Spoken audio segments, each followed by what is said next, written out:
Good morning and welcome to Family Jewels. I'm Colton Bartell. And I'm Audie Bartell. And we are both graduate gemologists here at Suzann's Custom Jewelers. And this morning we are going to be talking about March's birthstone. Aquamarine. You even dressed for this. Well, kinda. It was going to be cooler today, and this is one of my warmer suits, so Okay. maybe that's I part was of it. more talking about the shirt, but Oh, yeah, that's a little closer to the color. yeah, that we like to see anyway. Yeah, yeah, we're going to show some examples of something quite a bit lighter than this, so. Yeah, we are. So Aquamarine is March's birthstone. It is in the Beryl family of gemstones. Beryl. Yeah, not like wine barrel Yeah. or oil barrel or any other type of barrel. Yeah, it's not something you put something in. So it's, No, it's not. Whenever people, you tell them that it's a barrel, and like sometimes we'll have people come in and they've got what they think is an emerald, but it's not green enough, so you say it's a green barrel, and they go, "What?" Yeah, there's a lot of confusion there. Barrel? We ain't even talking about. What do you mean barrel? Yeah. So Beryl is a group of gemstones that includes aquamarine, emerald, heliodor, goshenite, bixbyte, and I guess green beryl. yeah. So Is that all of them? I guess that is. I think that's all of them. Yeah. So we'll cover a lot of these. We need to get a sample of bixbyte.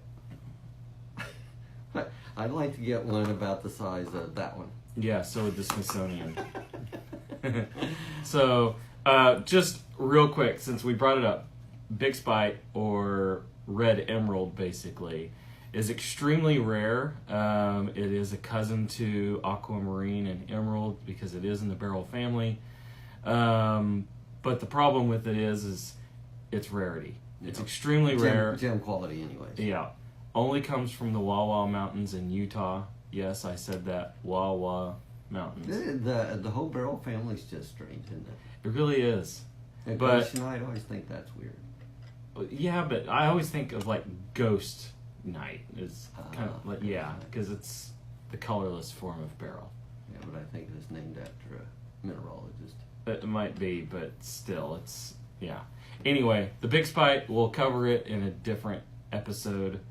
We have somebody in town that has some. Yeah. And I wished I'd have wrote his name down, because supposedly he was going to bring it in the next day. But I haven't seen him, and that's been a couple years ago. Yeah. I've only seen one piece of it, and that was in school. And it was rough. Actually, it was still in matrix. Was it crystal? Yeah.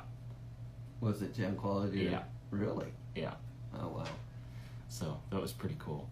But we're not talking about that today. No. We're going to talk about bixbyte's cousin, aquamarine. Yeah. And kind of maybe a bit of a sideline for the most part. Well, like we've been on the field so far. Yeah, the Beryl family, the crystals, gem quality crystals, can be fairly large. Yeah. Except for bixbyte, because I think the largest is just a few carats. Maybe I don't know that there's any gem quality over 5 carats. Yeah, it's really small.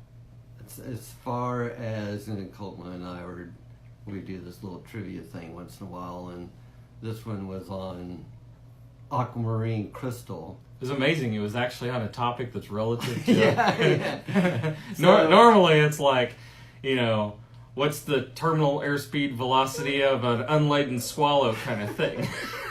We haven't done that one yet. Do you know that one? No. Okay. You have to specify African or European. Okay. So anyways, I asked him what the largest gem quality crystal of aquamarine that was ever found. Yeah. I wasn't even close. Yeah. I knew I was probably guessing low. I said 18 pounds. I said like 20 or Well, my first guess was 18. Then I said 40. Then I said 200, and I still wasn't there. Yeah. A little over 240 pounds. That's a big crystal. Yeah, I mean, you find that pretty much makes your day. That might make your year. Yeah. I don't know. I didn't see a picture of it, but basically what I'd heard is I think it's like 242 and a half pounds. So ladies, we have a lot of ladies that come in and say, well, that's just too big. I'd never wear that. Okay, that might be a little bit too big. Yeah, appendix, you're going to be walking around like this. You're going to need help. You're just going to have to ride around on like a forklift. Yeah. And I'm thinking on that one, like a lot of the crystal people, there's healing properties. I'm thinking if you wear that one, you're going to have injury properties. It's you cut that with what? A miter saw? I mean, I don't know. That's not just a normal faceting job that you do on that. Yeah, that's one of those deals where you got sandpaper attached to a truck tire, and all right, Jim, rev it up. The master cutter brings it into the apprentice and goes, I want to get 5 stones out of this.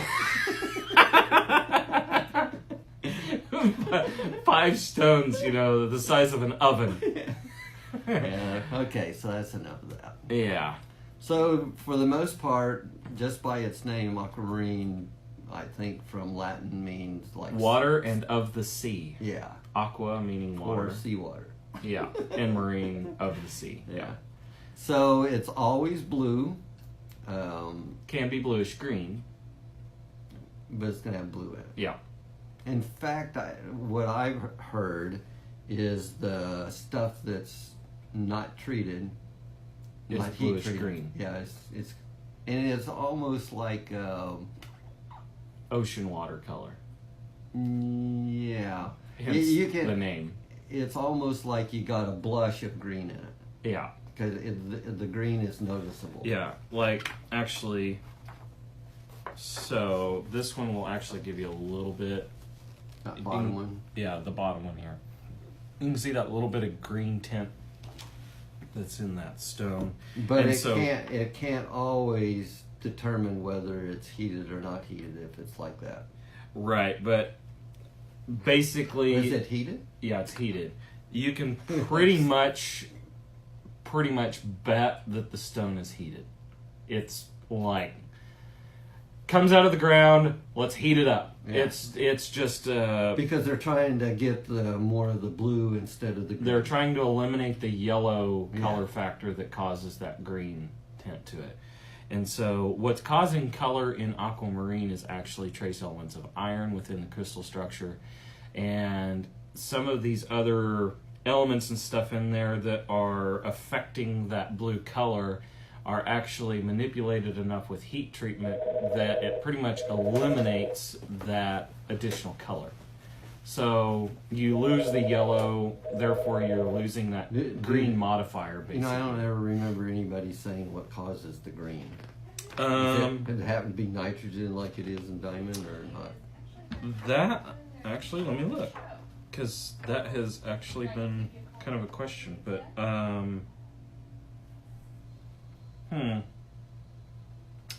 It's just saying that it will be heated between 482 degrees and 1,292 degrees Fahrenheit. That's a big temperature difference. It really is. Can't make up their mind, or if it's 482, they leave it in longer? I don't know. I like this. It says, heat treatment is undetectable, and treated color appears to be permanent. What I don't know how long it has to be before they decide that it's permanent, but maybe it's kind of like they say that how many millions of years that diamond will turn to just carbon. I don't. Kind of the same thing. Yeah, we're not going to be around to see it. So, and my definition, that's pretty permanent. Yeah.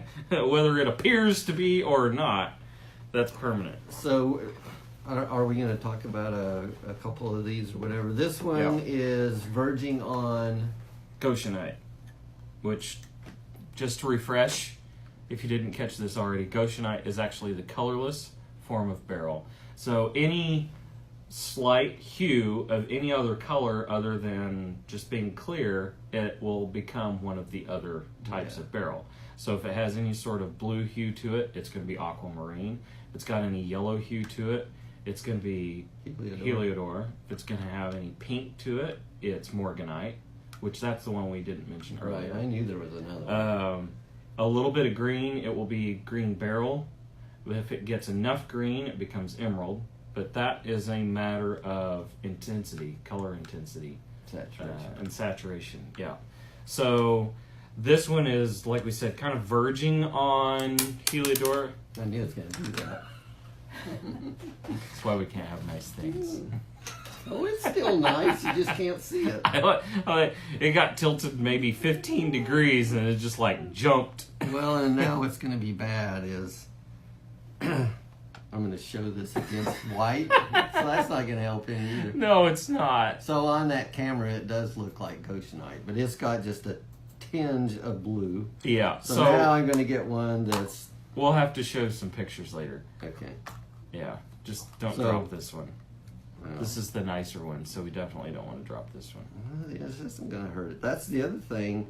They're fairly hard, and what's nice about this is actually something that's pretty unusual.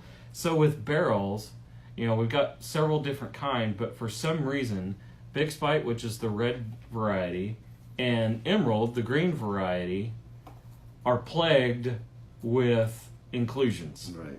But all of the other varieties of beryl are really clean. Like, you're not going to see a lot of inclusions in these. So most of these are what we call eye clean. You're not going to have any eye visible inclusions in them. Sometimes they can have... a lot of these could pass in the, if they were in the diamond. VS range or VVS range in diamond. Whereas emerald is pretty much always an eye stone. I mean, you're nearly 99% of the time you're going to have an eye visible inclusion in an emerald. But yeah, in some form or another. The goshenite's real clean. Yeah. The morganite, heliodor, those aquamarine. Yeah. But you get into the the reds and the greens. For some reason, they've got a lot of inclusions. And for the most part, the red stones in about everything has a problem with inclusion. Mm-hmm. Tourmaline would be, except for garnets. Yeah. Garnets are usually fairly clean. And spinel. But a lot of the others. Okay, so is there any other ones?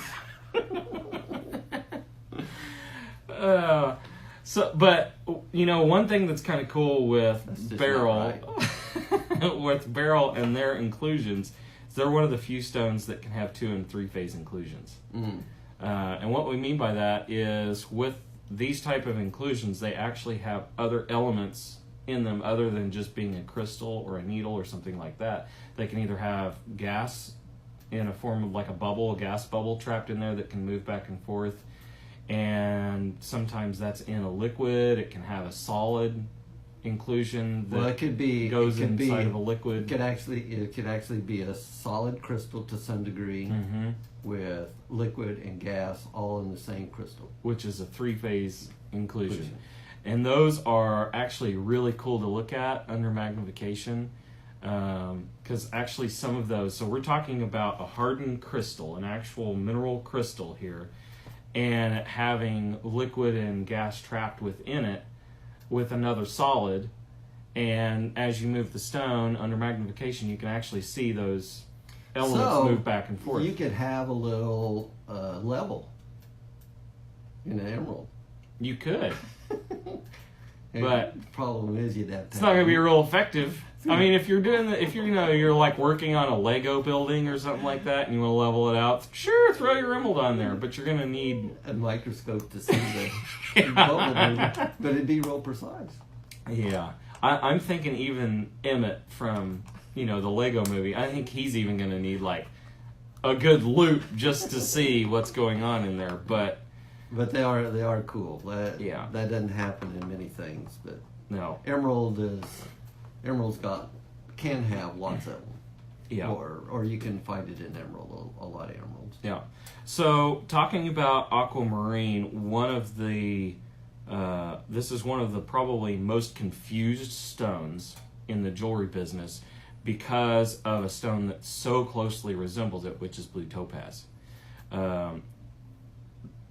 As topaz started getting its treatment to turn up blue, and we get into these soft blue colors like this, because they're both very clean, they have similar optical properties, and you can get them in fairly large sizes. The similar optical properties, they're both blue. Well, they're blue, but the way that they're treating the light to the naked eye, they very much resemble one another.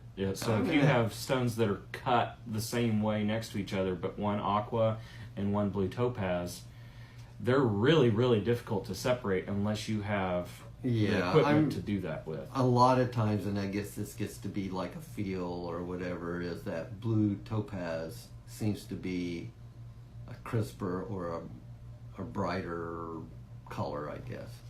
Yeah. Yeah. To me, aqua's got a more natural color. Yeah, or a softer blue, I guess. But they can, especially mounted, they can easily be confused with one another. And so, hello, Adrian. They can be confused with each other very easily. And so that's one that, you kind of got to be a little bit careful with, especially if you're... because the blue topaz would be considerably less expensive than aquamarine. Yeah, especially whenever we're talking the shades that you're normally going to find blue topaz in. You get into some of those darker shades, that would be like real primo stuff for aquamarine and would be extremely expensive. And the blue topaz doesn't change much from the lighter material to the price. Blue that you're talking about. Yeah, in price it doesn't. Yeah. So that's something. The other thing is there is a synthetic side of aquamarine. It's not real common, not like synthetic emerald. There's actually quite a bit of synthetic emerald out there. In fact, I've never seen a synthetic aquamarine. I've seen a few, and they're very difficult to distinguish. One thing is they do have a slightly different RI. Really? There's not a lot of difference, but there is some difference that can be checked there. The other thing is that you fluoresce? can... No. Ah, shucks. Because this is grown in what's called the hydrothermal process. Okay. So basically it's dumped in a tank with heat and all the material in there in a solution, and it grows off of a seed plate. So one of the telltale signs of synthetic aquamarine is what we call chevroning, and that's actually a growth pattern that you can see in transmitted light through the crystal. You can also see growth planes in there where they will actually transition from a color to colorless, and you can actually see distinct lines. What's really crazy is actually last week we had a lady in with a really large aqua, and it actually was hydrothermal grown aquamarine. Oh, really? I hadn't seen one. You didn't even tell me. Oh, I thought I told you. Oh. Yeah. So I could have seen one. Yeah, you could have seen one. So it was one that she thought she got a great buy on and everything, and turned out that, it was actually a Was synthetic. it sold to her as natural? It was sold to her as aquamarine. They didn't distinguish natural or synthetic. And I guess she said she'd bought it like 16, 17 years ago. So it's a good chance that they didn't even realize that they had it. But... Or not. Yeah.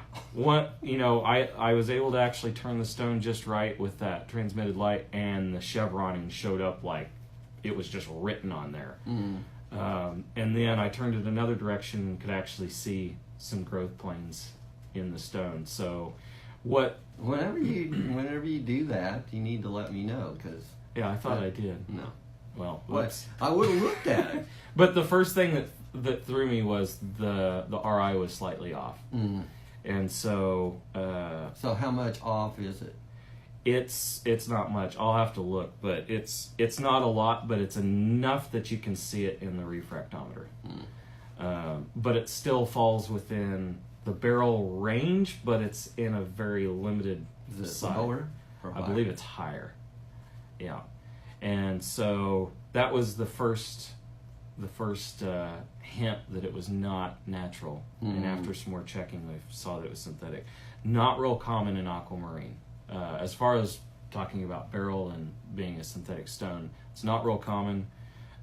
Just because I believe the only stuff is grown in Russia, and so it kind of gets salted into the mix along the way. The more common, like we said, is going to be synthetic emerald, which we'll talk about in another episode. But something to bring up, because we always kind of want to cover those topics when we're talking about a stone, is, you know, ones that they're confused with, and then if they have a synthetic counterpart, just so you guys can kind of watch out for that. But as far as buying a stone, you want to kind of tell them what they want to be looking for whenever they're out buying Blue. Well, besides that, I mean, a little bit more specific. Well, for the most part, the better stuff is going to be a deeper blue than what we showed you here, which this is probably about medium or maybe lower fine, I guess. Mm-hmm. There's probably going to be about 3 or 4 grades intensity color better than this. You know, you've got some there in that book there. Yeah. You get some of these like this. This is getting into some really nice stuff. And I think there's a lot of nice larger aquamarines coming out of Pakistan. I don't know what the journey is of how it gets where. The other place would be what Brazil would be producing aquamarine. But Yeah, actually, I have a picture of some. I'll try to call me here. I don't know why we're doing that. Okay, so this is actually some Brazilian rough crystals. You can actually see the green hue that's in there. So this is prior to heating. To relieve it's that green. almost 3 colors. Yeah, Almost. yeah. So yeah, the biggest thing about aquamarine is normally you don't worry about clarity because most of it is clean. If it is eye visible inclusions, that brings it down a lot. It does. You know, cutting. You don't want the windowing where you actually can see through the stone. A lot of the stones are going to be cut emerald cuts or ovals, but you're basically in all colored stones. The biggest factor in how expensive it's going to be is that color. So the more intense or more saturated that blue is, the more expensive the stone's going to be. Yeah. And sizes, I mean, this one is what? Not quite 6 carats. Yeah. And I'm not even sure that would be an average size. I mean, a lot of people don't buy bigger stones than this, I guess. But, Yeah. Aquamarine. It can occur in fairly large crystals. Yeah. Yeah. Well, we just talked about one. I mean, Yeah. I mean, 240 pounds, that's a that would be a decent sized crystal. That would be enough aqua to supply us for a while. You could literally have a bath of aqua. Well, maybe not quite. Well, that would be. Good? Yeah, you kind of scattered it around a little bit. Yeah. It's a little denser than water, so. Yeah, it is. So that would be the thing about, you know, there's most of the aqua that we see sold or bought, I guess, is fairly light. I mean, Yeah. they're calling it aqua, and it's kind of like this first one that we showed on the camera. It looks colorless. Yeah. And I'm going to say a lot of it is just really pale. And that's a fairly common. Yeah, that's going to be your commercial quality stuff. So the mass-produced stuff that you're going to be getting at box stores and stuff like that, internet stores, most of that stuff is going to be really light. There's going to be a lot of it. It's going to be the stuff that's cut into calibrated sizes, or basically real standard sizes to be used in mass production. Whenever you start getting into stuff like this, and it has a little bit darker color or more saturation to it, especially in larger sizes, they're not going to be as calibrated. They're going to be more of a unique size, and the price is going to go up exponentially. But the rarity is also there too. So they kind of go hand in hand. And that's kind of across the board with all the gemstones, really. Yeah, I wonder where that big crystal ended up at. Probably some museum somewhere or something. Probably. I think maybe that Aqua is from Pakistan too. I think. Be believable. Yeah. So, anyway, we hope you guys enjoyed this video. If you want to check out more, you can always go to our YouTube channel, and be sure to subscribe to our YouTube channel and click the little bell, and you get a notification whenever we have new episodes uploaded. You can always check back with us every Tuesday morning at 10:45 or thereabouts. Yeah. Yeah, we had a few customers kind of this morning, so. So we try and get started somewhere between 10:45 and 11, and you can always catch us here live on Tuesday mornings at that time with a new episode of Family Jewels, where we discuss gemstones, jewelry, and everything jewelry related. Or try to. We attempt. Yeah. There's tangents. Yeah. Anyway, we thank you guys for joining us. Be sure to hit the thumbs up, like button, and share it with your friends. And we will see you guys next time. You can always find us at susann-jewelers.com. You can give us a call at 361-991-7565. Or you can stop by and check out these stones and learn a little bit more about gemstones in person at 4226 South Alameda here in the Town and Country Shopping Center. So thank you guys, and we will see you next week. Thank you. Bye.